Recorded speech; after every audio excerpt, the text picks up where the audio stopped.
In a world where power is measured in zeros and silence is often mistaken for absence, one quiet act of kindness begins to unravel the hierarchy of indifference.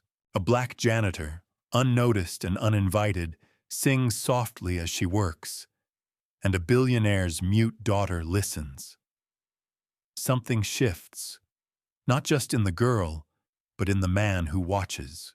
This is a story about how dignity echoes louder than privilege, and how a melody, born in hardship, can awaken more than just a voice. It can awaken a system.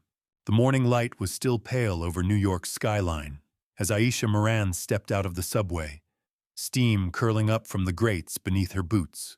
She moved briskly through the narrow alley behind Willow Heights Academy, a place where children of CEOs and senators wore custom uniforms and rode in black-town cars with silent drivers. Her entrance was never through the carved oak double doors like theirs. Instead, it was the side gate beside the trash bins, where a buzzer clicked open the servant's path. Her uniform, a gray polycotton blend with her name stitched on a fraying badge, itched at her collar. She'd long given up trying to blend in or be acknowledged. That's not what she came here for. Mornings were her time. She claimed them, before the chatter of privileged youth filled the air, before teachers barked orders, and before anyone could remind her of her place. The halls echoed only with her footsteps, her mop, and sometimes, softly, her voice. Aisha had always sung while she worked. Not loud, just enough to keep her company as she scrubbed trays and polished glass. Her mother used to say that if your hands are busy, your soul will follow. Singing made the soul feel less heavy, so she sang. Spirituals sometimes, or old Billie Holiday tunes. Today it was summertime, slow and aching. She was wiping down the cafeteria counters when she heard a rustle. Not a janitor's rustle, a smaller sound. Turning slightly, she caught a glimpse of her. The girl. Sitting alone again near the reading room window, cross-legged in a velvet chair far too big for her. Aisha didn't know her name then. Just that she never spoke. The girl watched the world like someone watching waves crash behind glass, unable to step in, but mesmerized by the motion. Something about that stillness hurt to look at. Aisha kept singing, not to her, just into the air. The girl didn't move, but something flickered in her eyes, like a string pulled tight. The next day, she was closer. Sitting on the hallway floor, knees drawn up, eyes wide open. Aisha gave a small nod, not missing a beat of the lullaby drifting from her lips.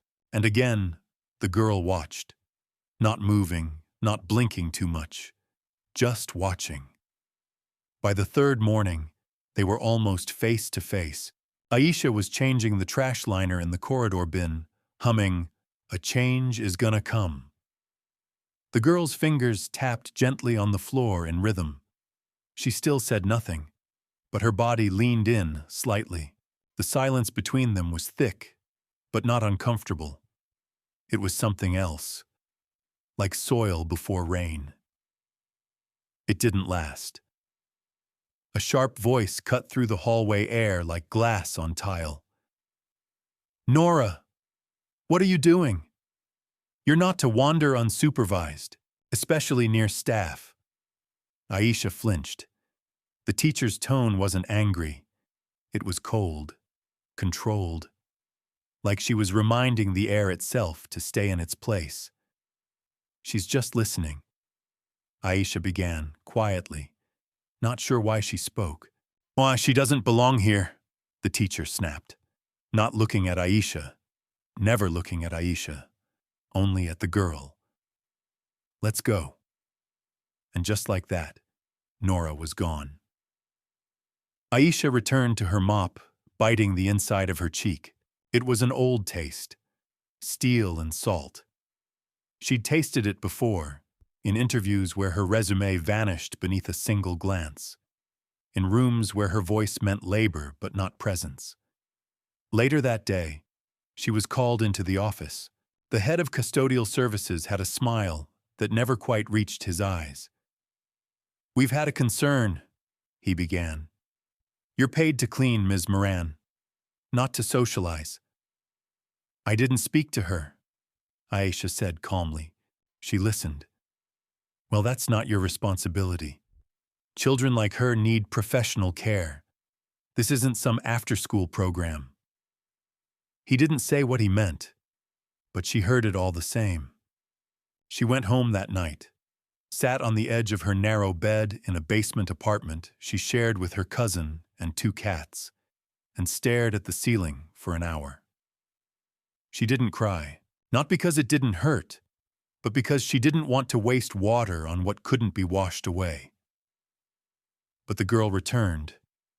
She came the next day, this time with intention.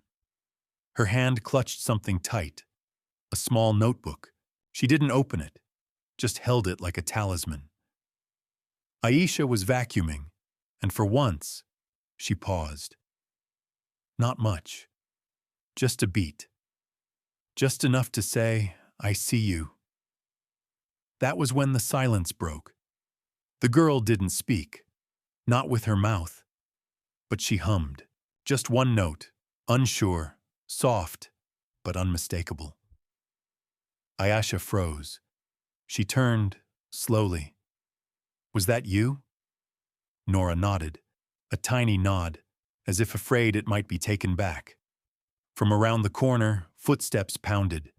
Then another voice, not angry, but urgent. "Nora, we're late!" A man appeared, sharply dressed, tall, commanding in the way people with private elevators often are. Aisha recognized him immediately from the school newsletter's donor section. Gary Benton, CEO of Bent Corp, investor in nearly every major tech IPO in the last decade. He looked down at his daughter, then at Aisha, and then something rare happened. He didn't speak. He listened, because there she was, his daughter, who hadn't uttered a word in nearly a year, sitting beside a janitor, humming. Eyes closed, at peace. Aisha didn't flinch, didn't apologize. She placed a hand gently over her mop handle and nodded at him.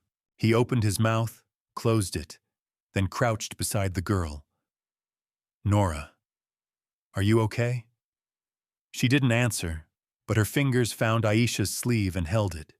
A quiet plea, a small rebellion, a moment that changed everything. Later, one of the administrators whispered, "Do you know who that was?"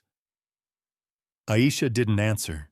She didn't need to, because in that hallway, for once, it wasn't about who he was. It was about who finally saw her, and that was only the beginning. The following morning, Aisha arrived early.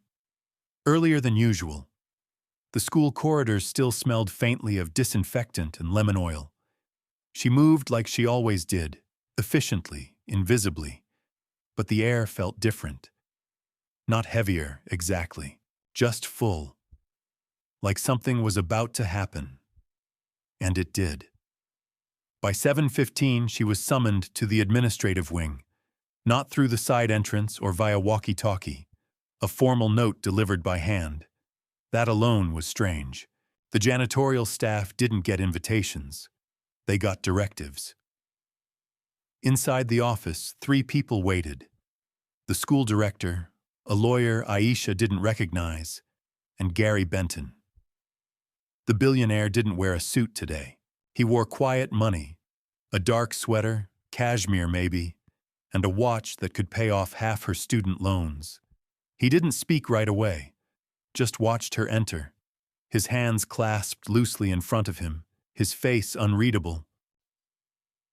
"We appreciate you coming in, Ms. Moran," said the director, smiling with brittle kindness. "Mr. Benton has a proposal for you." Aisha didn't sit. She didn't ask what kind. Her body was already bracing. Gary Benton stepped forward.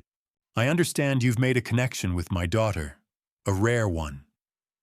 Still, she said nothing. Not out of fear, she just didn't trust the premise. I'd like to offer you a position, he continued, as Nora's personal aide, companion, someone she trusts. We'd adjust your title, your pay, triple it, in fact.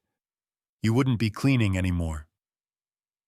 It was said softly, as if he was doing her a favor.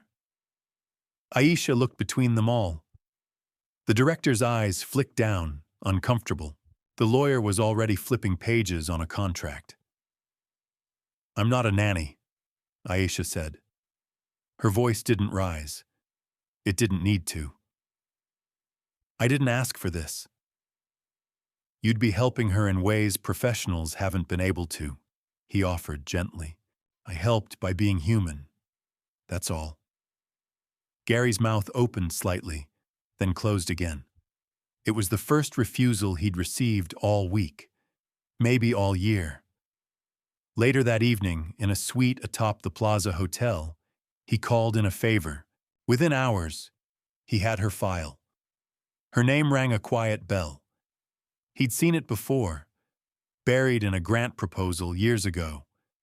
She'd been a music student, conservatory trained, scholarship recipient, until the withdrawal letter, citing a family medical emergency.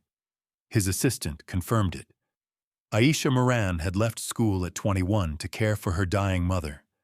No return, no accolades, just a long stretch of nothing, followed by 5 years of janitorial work. Gary closed the file and sat back. People always said money could buy time, but it couldn't rewind it, couldn't unmake the years lost scrubbing cafeteria trays with calloused fingers, couldn't refund dreams set aside when survival became priority. The next day, he found her again. In the cafeteria this time, wiping down the tables before lunch. Why that song? He asked without preamble. The one you sang to her. She paused mid-wipe, then looked up. My mother used to sing it to me, when I was scared. He nodded, like he understood. But his face didn't change. Not really. You studied music. Briefly. You gave it up. I made a choice. Same as anyone does when the world doesn't bend. Gary frowned. But it wasn't fair. Aisha looked at him for a long moment. Fair's never been the point. Not for people like me. He didn't challenge her.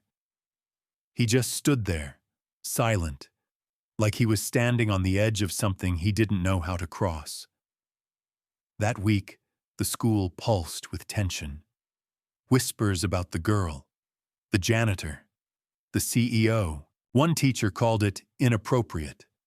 Another, younger, braver, said, maybe it's exactly what we needed. The staff meeting turned icy when the director made a veiled reference. We must remember roles. Structure exists for a reason.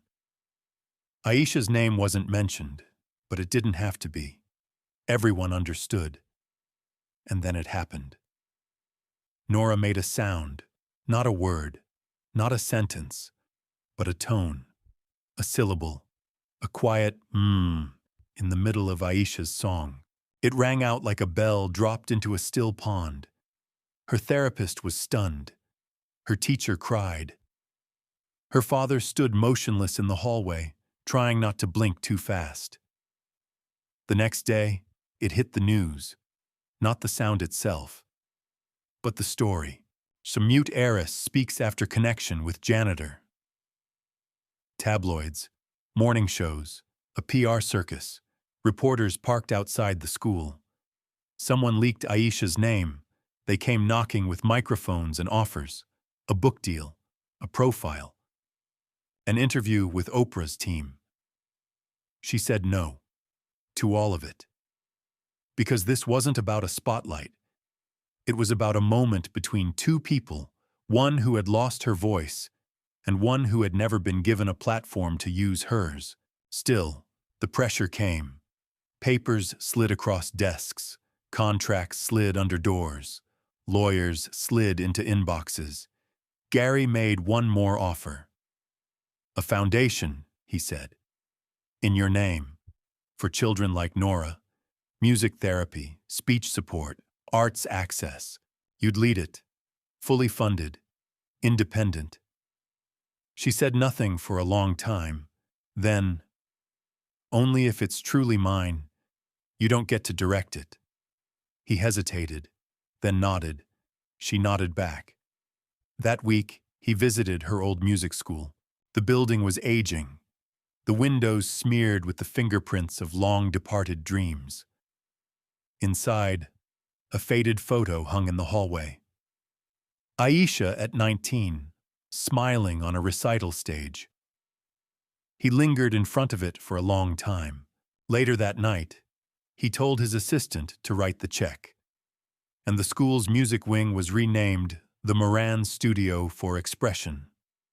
Back at Willow Heights, policy began to shift. The administration quietly updated protocols on staff-student engagement. They called it the Empathy Clause. 2 teachers resigned. 3 others signed up for Aisha's methods training. And as for Nora, she began to hum more often. Still no words, but her hums had notes, structure, intent. The first song she chose? It was the one Aisha had sung that very first day. The melody her mother gave her. The one meant to keep fear away. And now it was doing that for someone else. The launch of the foundation came without fanfare. Just a quiet post on the Bentcorp website and a small gathering in a converted community center in Harlem. No champagne, no string quartet, just folding chairs, a circle of children clutching instruments too big for their hands, and a woman in a gray sweater humming softly while tuning a donated guitar. The sign above the door read, "Voice in the Silence Foundation." Inside, the space was painted with murals, colors stretching wide like sound waves. Kids who'd once flinched when spoken to now leaned into rhythms, pressing piano keys, painting lyrics they couldn't yet say. Some made sounds. Others made stillness feel musical. Aisha didn't sit on a stage. She sat among them. That was the deal. She wasn't here to be someone's mascot. She was here to be useful, and it was working. By the 3rd week, a 5-year-old girl who hadn't spoken in 8 months repeated a single word. Again. She wanted to hear the song again. Word spread fast. Other schools took notice. A charter school in Newark implemented a similar program. A district in Baltimore sent their curriculum director to observe. The foundation's inbox flooded with letters from parents, speech pathologists, even a few skeptical principals who couldn't argue with results.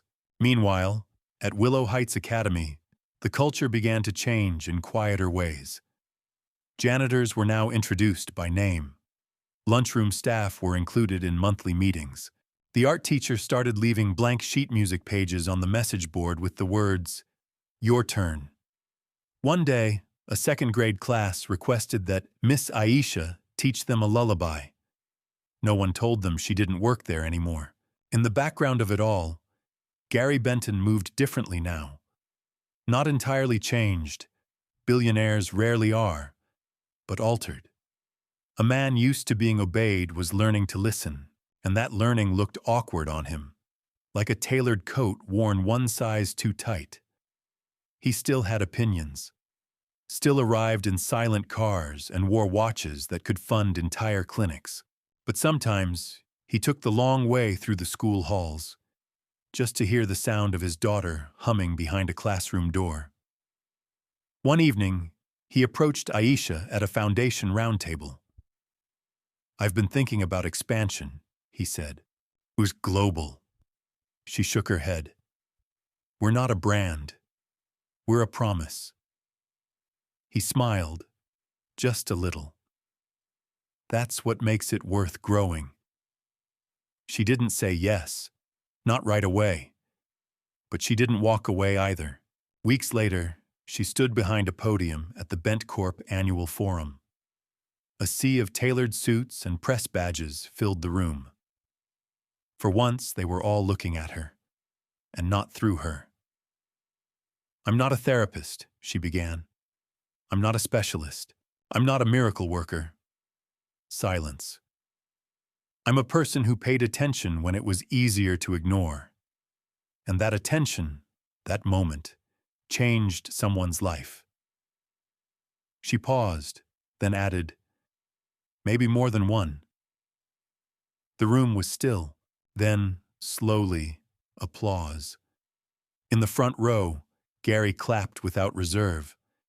Later, during a press interview, he said, "She didn't ask for permission. She just acted. That's leadership." That quote circled the internet for weeks, repackaged in motivational graphics and business blogs. But the real story stayed in the places the cameras didn't see. In after-school rooms where a stutter became a stanza. In playground corners where a whisper became a shout. In households where music became medicine. One day, Gary invited Aisha to his office. No agenda, just conversation. "I want to offer you more responsibility," he said. "Run the program. Nationwide. Not as staff, as a partner." She took her time responding. "You don't want to manage me. You want me to lead." "Yes," he admitted, "because I can't teach what you know." She agreed, but only with final say on curriculum, hiring, and the board structure. It was the first time in his life Gary Benton signed a contract where someone else had more power than he did. And he meant it. The ripple effects came quickly.